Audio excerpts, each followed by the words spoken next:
My in-laws kicked me out, tried to seize the home I built over 10 years, so I made a plan, placed one call that left them losing everything in shock. I, a 35-year-old male, am a software developer for a cybersecurity firm specializing in financial systems protection.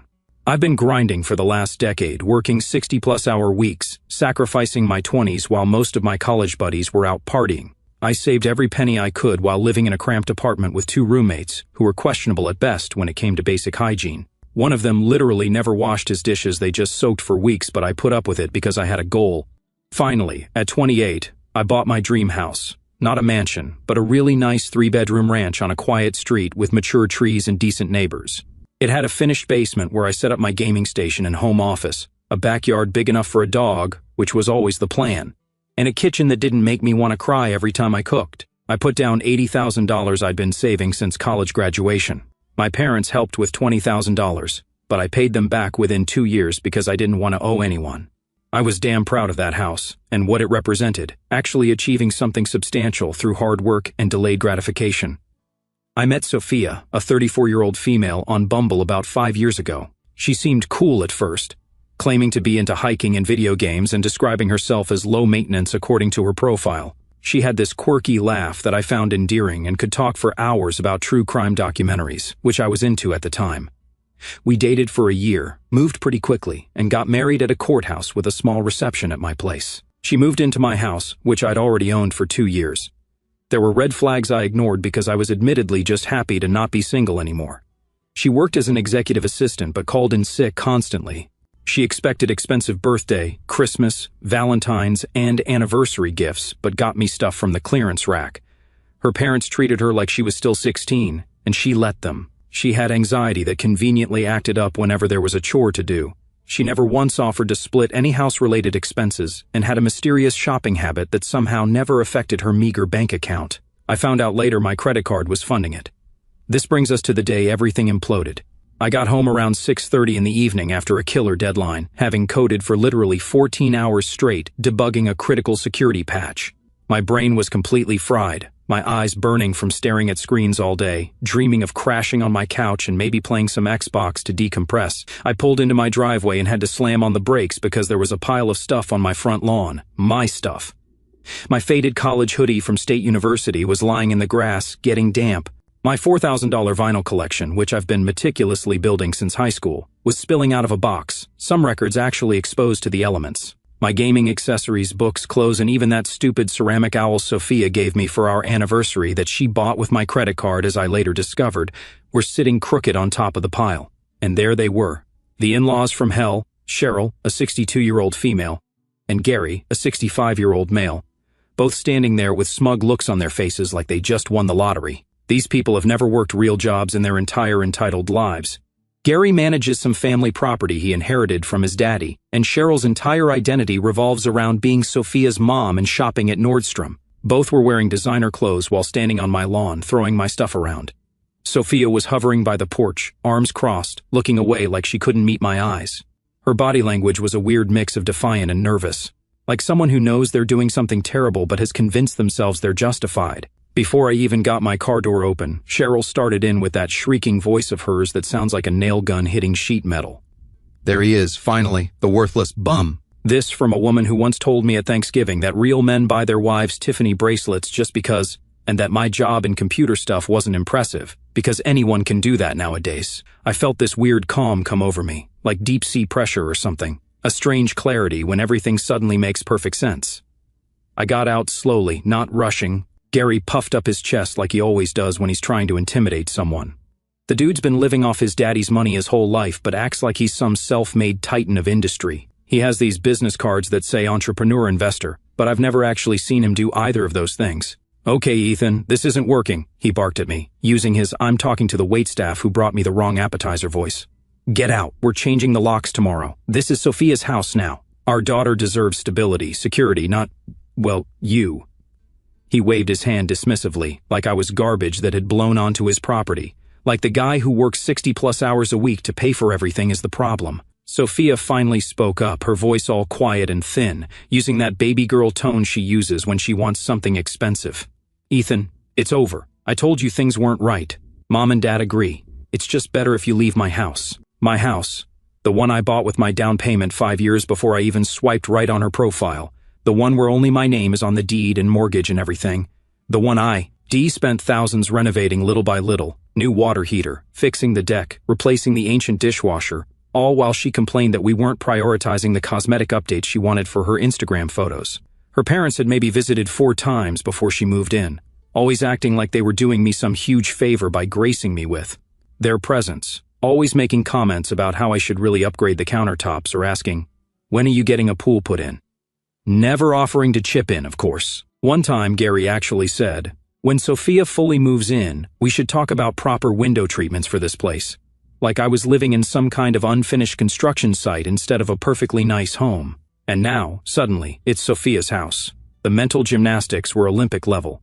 Cheryl came at me, finger stabbing the air, fancy manicure glinting in the evening sun. She had this self-righteous look on her face, like she was delivering divine judgment. "You heard her. Get out. You aren't welcome here, you worthless bum. This is our daughter's house now." Then she kicked one of my boxes for emphasis. My old Psychology 101 textbook skidded across the wet grass, landing in a puddle from the morning's rain. That's when the absurdity hit me. I started laughing, not a chuckle, a full-blown, slightly manic laugh that surprised even me. It echoed in the quiet street. Here was this 62-year-old woman who I'd watched drop $600 on lunch without blinking, kicking my college textbook around like she was some tough enforcer in a bad mob movie. Cheryl's jaw literally dropped. Gary blinked stupidly. Sophia flinched like I'd screamed at her. "My house," I choked out, wiping my eye. "Sophia's house? Wow, did I miss the closing? Was there a memo?" Because last I checked, I'm the only one who's paid a single penny toward this mortgage. I'm the only name on the deed. I've never seen any of you write a check for property taxes or insurance or repairs. The neighbors across the street had come out onto their porch, watching the show. "Great. Don't you dare mock us," Gary blustered, puffing up again. His Rolex, a real one sadly, glinted as he gesticulated wildly. "This is only fair. Sophia dedicated years to you. She deserves this house for everything she's put up with." "Put up with what?" I asked. "My stable job paying all the bills, the vacations I funded, the $4,000 handbag I bought her for her birthday that she used twice before deciding it was last season?" I could feel my face getting hot but kept my voice steady. Cheryl jumped in, her voice rising to a pitch that probably disrupted satellite signals. "You clearly don't appreciate her. You work constantly. You're never home. We're stepping in to ensure she has what she deserves." This from the woman who once told Sophia, within my earshot, that she should train me to buy her jewelry for every holiday, including Arbor Day, apparently. Right, I said, the laughter gone, replaced by ice in my veins. I pulled out my phone. "What are you doing?" Sophia asked, panic flashing in her eyes. For the first time, she looked unsure of herself. "Calling the folks who handle property disputes," I said evenly, "trespassing, specifically. You know, the police. I'd never called the cops in my life, but this was beyond ridiculous." "Don't you dare," Cheryl shrieked, her voice hitting a note that probably disturbed bats in the next county. "This is a family matter. We don't need to involve outsiders. Not when you're on my property, throwing my stuff around," I replied, dialing 911. "Not when you're trying to illegally evict me from a house that I own outright with no legal claim whatsoever. That's actually a crime, by the way." Sophia started to cry, those practiced tears that always appeared the moment she wasn't getting her way, the same tears that came out when I said, we couldn't afford a $3,000 purse, or when I suggested she might want to contribute to our joint savings account once in a while. "Ethan, please don't do this. We can talk about it. I just need some space right now." "And Mom and Dad thought that they could steal my house," I finished for her. "Yeah, I gathered that part." As I explained the situation to the dispatcher, I watched Gary whispering urgently to Cheryl, whose face was turning an alarming shade of red. Sophia just stood there, probably realizing that her master plan was falling apart before her eyes. The neighbors were outright staring now. Mrs. Peterson from next door had come outside with her phone, possibly recording. Great. This would be all over the neighborhood Facebook group by morning. I calmly gave my address, stating there were 3 individuals trespassing, refusing to leave, who had moved my belongings onto the lawn and were claiming ownership of my home. I could hear Cheryl in the background, practically gargling with rage, yelling that I was the one who needed to leave. "My name is on the deed and mortgage. I've lived here for 7 years. They're trying to illegally evict me," I explained to the dispatcher, who sounded like she'd heard it all before. Gary started toward me, his face turning purple under his expensive haircut. He was muttering something about talking some sense into me. "Gary, I wouldn't," I warned, holding up my free hand. "Stay there. Adding assault to the mix won't look good for you." He hesitated, stopped. Gary's whole tough guy act falls apart the second there might be actual consequences. He's used to bullying people with his money and connections, not facing real repercussions. Sophia looked genuinely panicked now, not sad, not upset, panicked, like someone whose scheme was rapidly falling apart. "Ethan, please, hang up. Just go stay with your brother Ryan for a few days. We can talk later. I promise we'll work something out." "Talk about what, Sophia?" My voice was flat. The betrayal felt like someone had punched me in the stomach. 3 years of marriage, and this is what it came down to?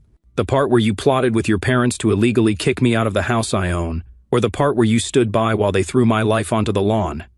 Which bit requires clarification?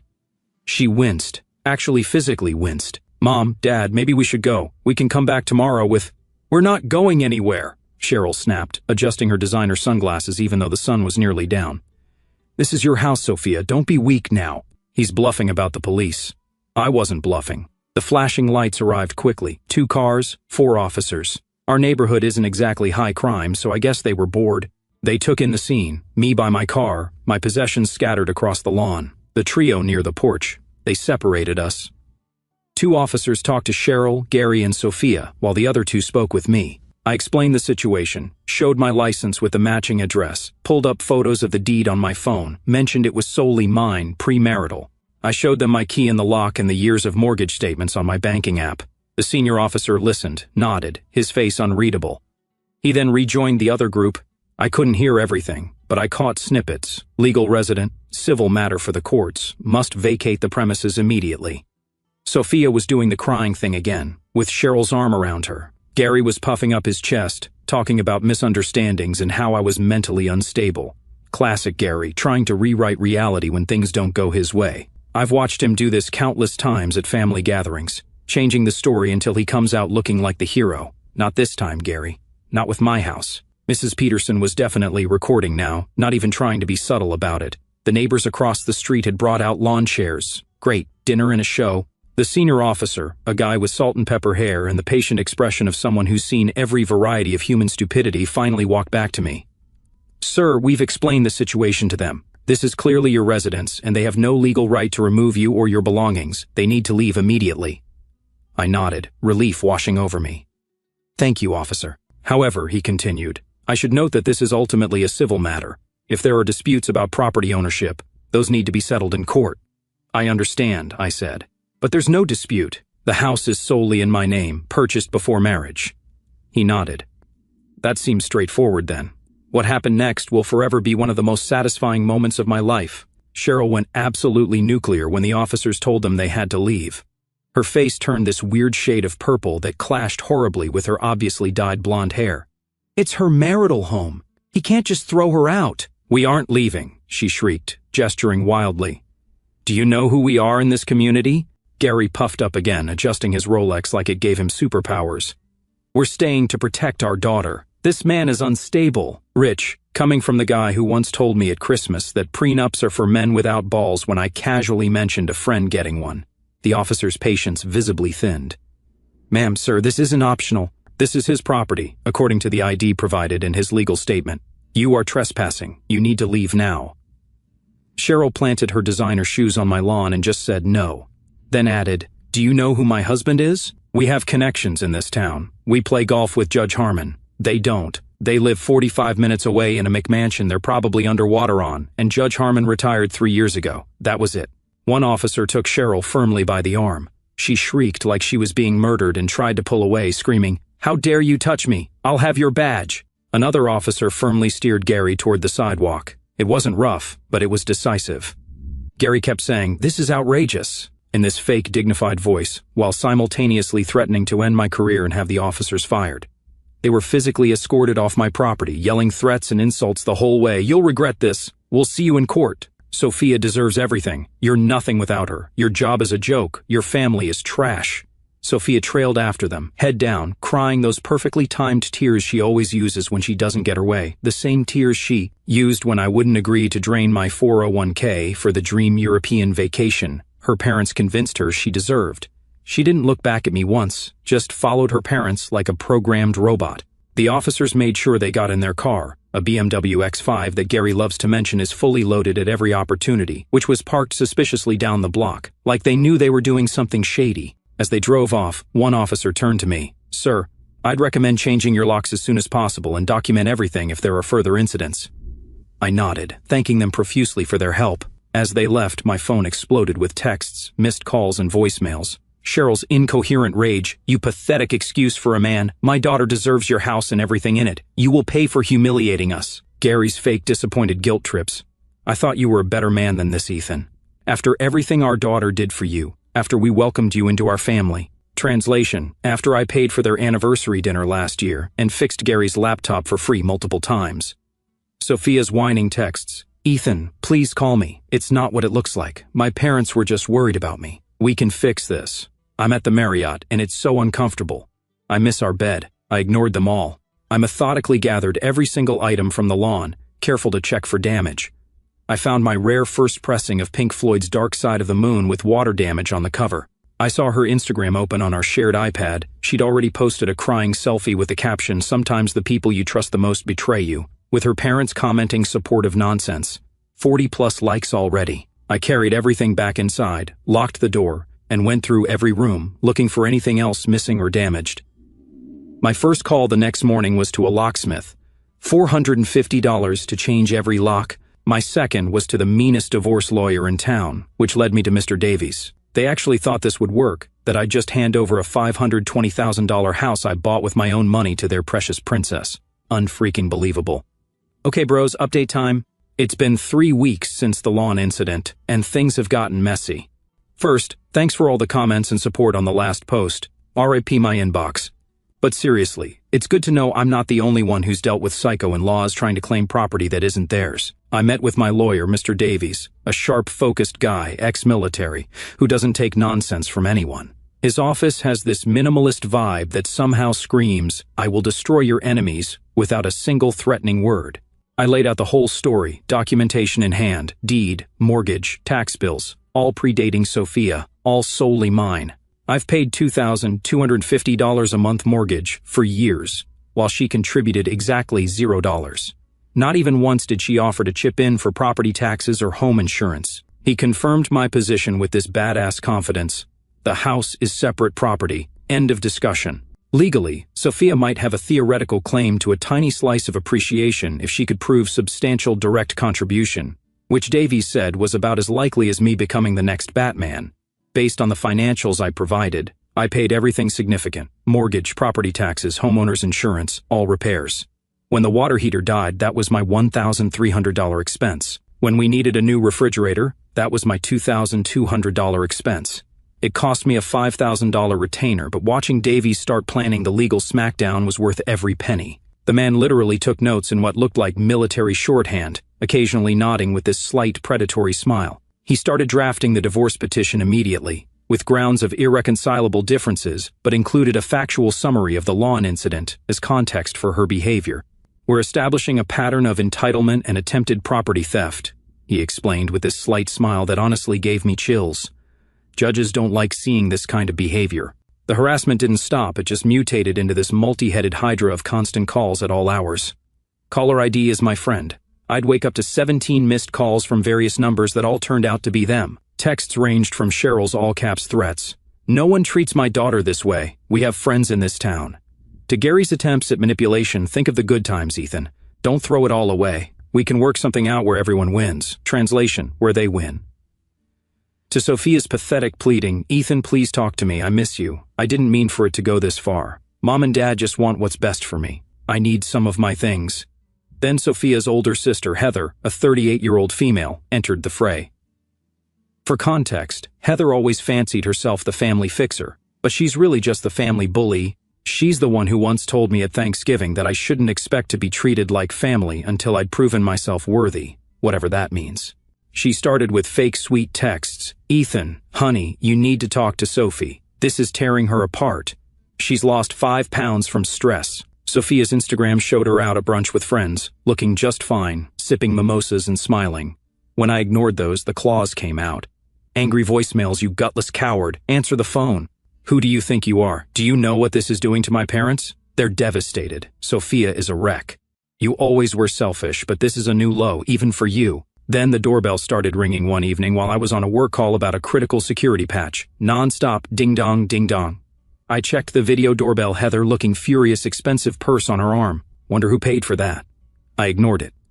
Then the banging started, loud enough to rattle the door frame. I had to mute myself on my call. Ethan, open this damn door, you pathetic coward.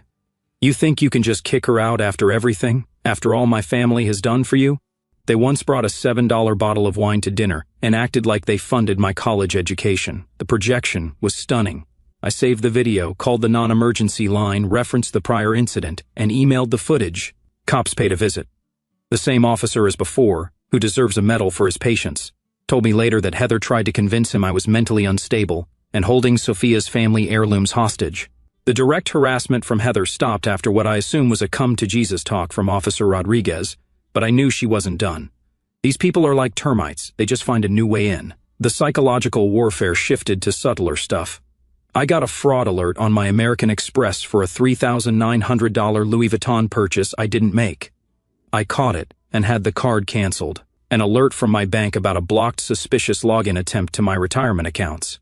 I changed passwords everywhere and added double authentication. These vultures were trying to drain me financially. Then came the deluge of junk mail for Sophia at my address. Bridal magazines were getting divorced. Parenting catalogs, we have no kids, she always said she wasn't ready. Credit card offers galore. Davies explained this was likely an attempt to establish residency or create a paper trail making it look like she still lived here. I marked everything returned to sender. Addressee no longer resides here and sent it straight to recycling. Gary and Cheryl started with slow, creepy drive-bys past the house in their BMW X5 financed, according to my neighbor who works at the dealership. Then Gary escalated, slowing down while I was mowing the lawn and yelling, "Enjoy it while you can, you'll be in an apartment soon," before speeding off. It felt like something out of a bad movie. I spent $1,200 on a comprehensive security system with 4 high-definition cameras covering every angle of my property. Best investment ever.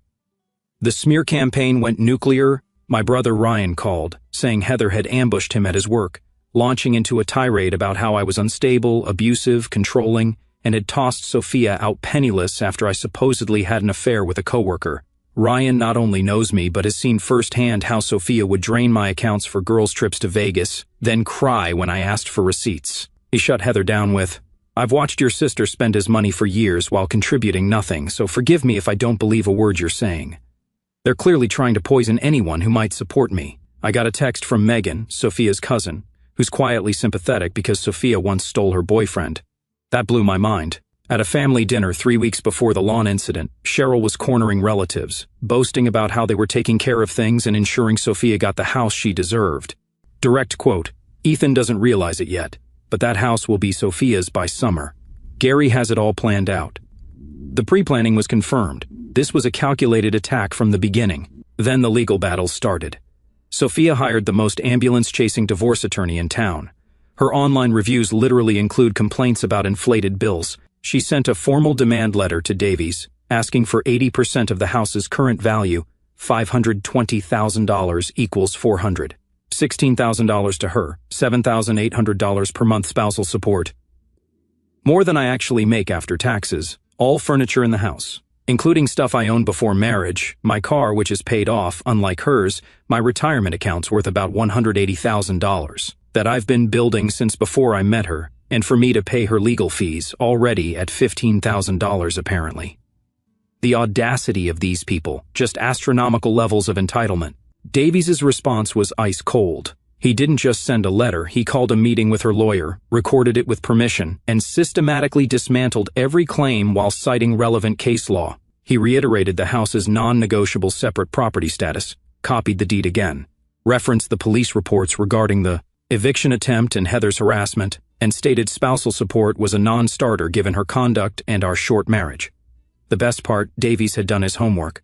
He pulled Sophia's credit report, legal during divorce proceedings, and found she had opened 3 new credit cards in the 2 months. Before the lawn incident, maxed them all out, $37,000 total, and made minimum payments from our joint account.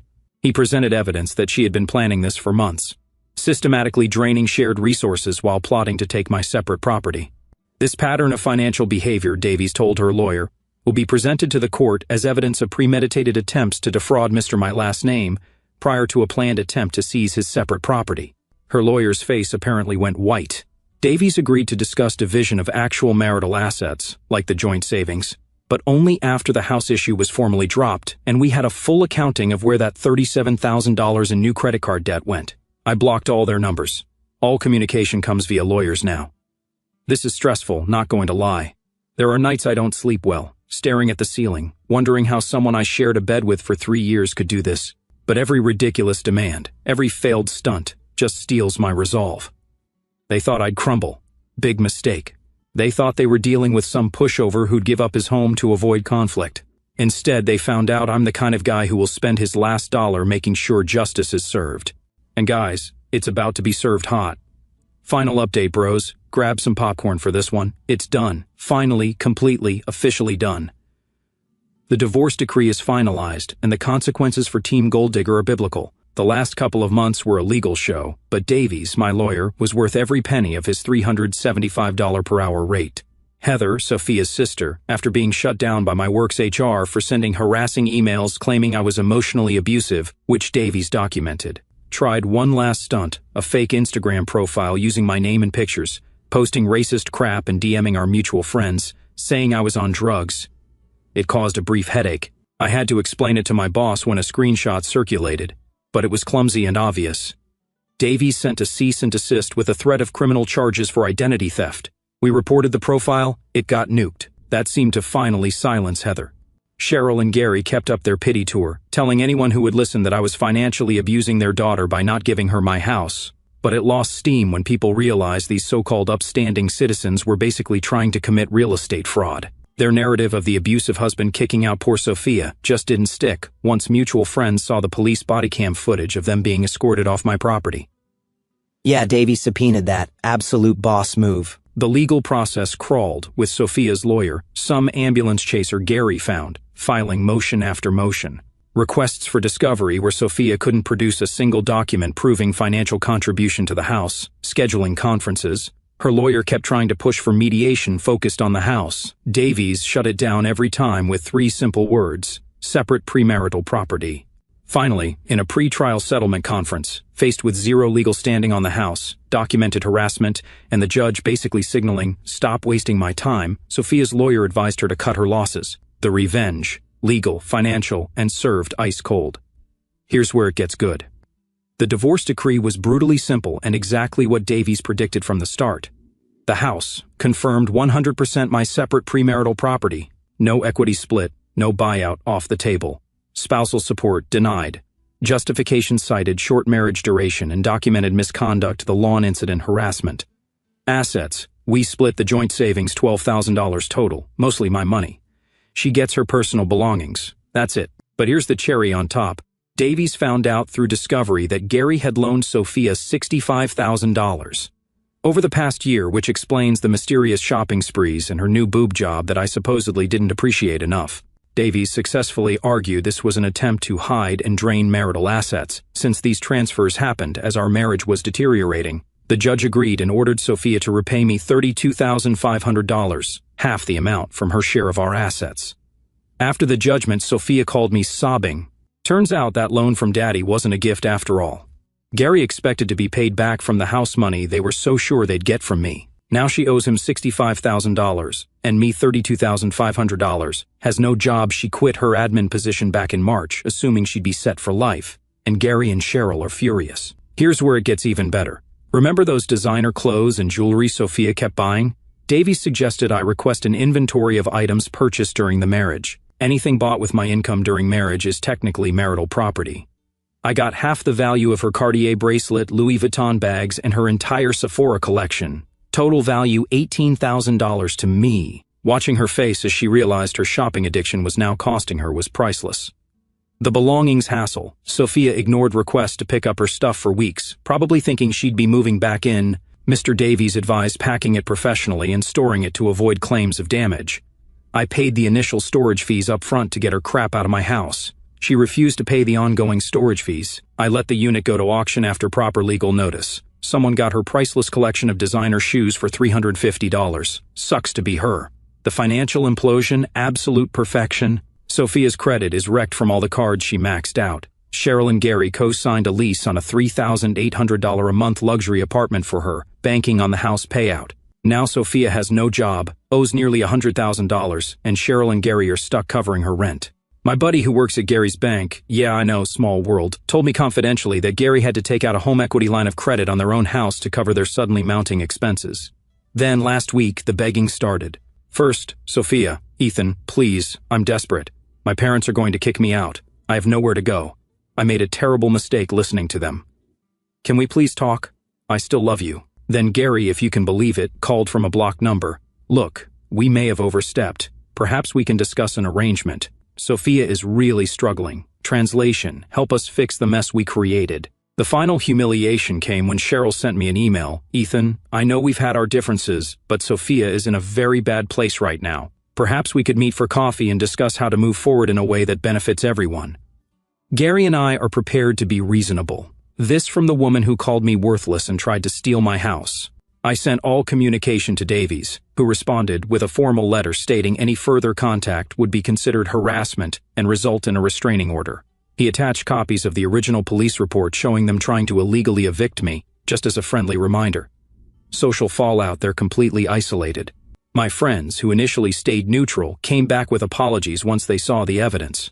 Sophia's friends figured out she was using them for free dinners and weekend crash pads and cut her off. They tried hosting a fundraiser for her legal fees. 3 people showed up, including Heather. How am I doing? Great. I upgraded my gaming PC with the money I'm saving, not supporting her shopping habit. I lost 15 pounds of stress weight. I got promoted at work. Turns out focusing on your career instead of dealing with entitled in-laws has benefits. I bought a German Shepherd puppy named Justice. Yes, I went there. I started dating a corporate attorney who thinks what Sophia and her parents did was textbook real estate fraud and borderline criminal. The house feels like mine again. I painted the living room the color Sophia hated, converted her meditation room that she used twice into a proper home office, and installed the hot tub she said was tacky in the backyard. They tried to take everything. They ended up with crushing debt, damaged relationships, and a permanent record of their attempted fraud. I've got my house, my sanity, and the satisfaction of knowing that every time they see a BMW like mine drive by, they're reminded of how spectacularly their plan backfired. Justice isn't just the name of my dog, it's what happens when entitled people mess around and find out